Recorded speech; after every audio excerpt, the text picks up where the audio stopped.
man, if I don't climb, I can feel like a slight glimpse of craziness coming over me, you know?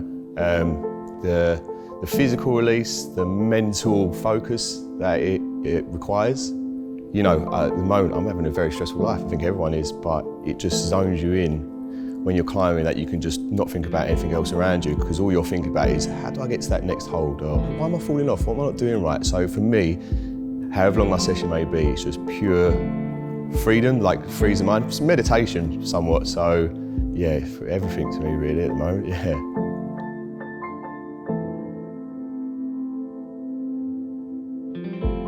I started climbing about 12 years ago. The council had installed these freestanding boulders down at Fairlock Waters, and every time I went down there I'd see more and more people sort of gather around these boulders, climbing up and down them. And then I bumped into a mate from school who, you know, he had all the gear, shoes, chalk and everything, and then he explained that basically these are replicas of these famous boulders they've got in France, and just got into it from there really. But I would have never known about it otherwise.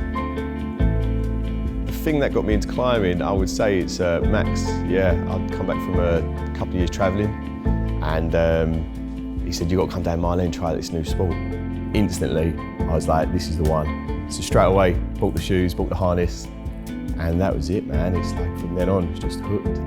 It's more than just a hobby now, it's a sport, it's a lifestyle. It's like I base all my holidays around it, I base my day-to-day training, how I'm sleeping, what I'm stretching out that day, and all these other things, just like totally orientated now around the climbing. The last year and a half, 2 years since we've opened this gym, Rock and Boulder,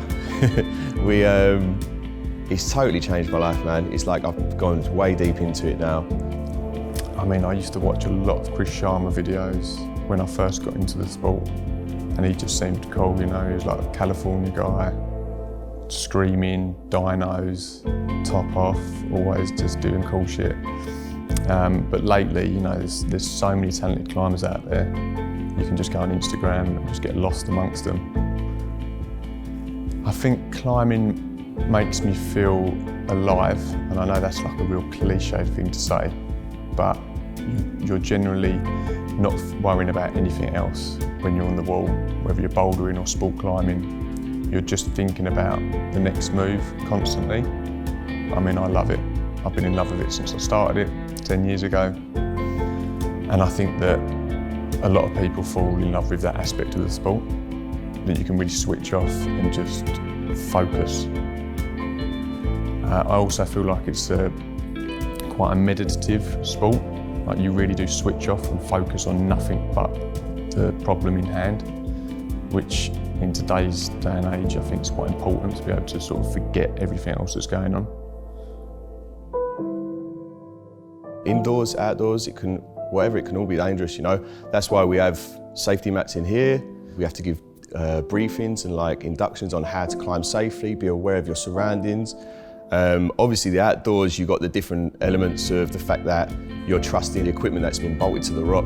So as you're climbing, you're checking the condition, you might come across a bolt which is like super rusty and you're thinking, I don't trust this at all, but that kind of gives that little bit of the adrenaline that you want from it.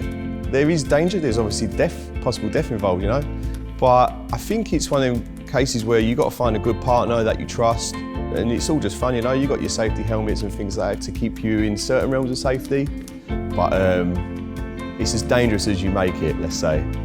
It's one of them sports, so you know, like it's a good release and it's a good solo sport if you want, but the benefits of climbing with other climbers is that you can learn skills, pick ideas, learn techniques, training protocols, all these other things. So 100% it's like one of them sports where, you know, engaging with your fellow climbers is always going to be beneficial. Apart from that, it's one of the most friendliest social sports I've ever come across. It's basically what you get when people go travel outdoors and enjoy themselves. They can't help but be happy.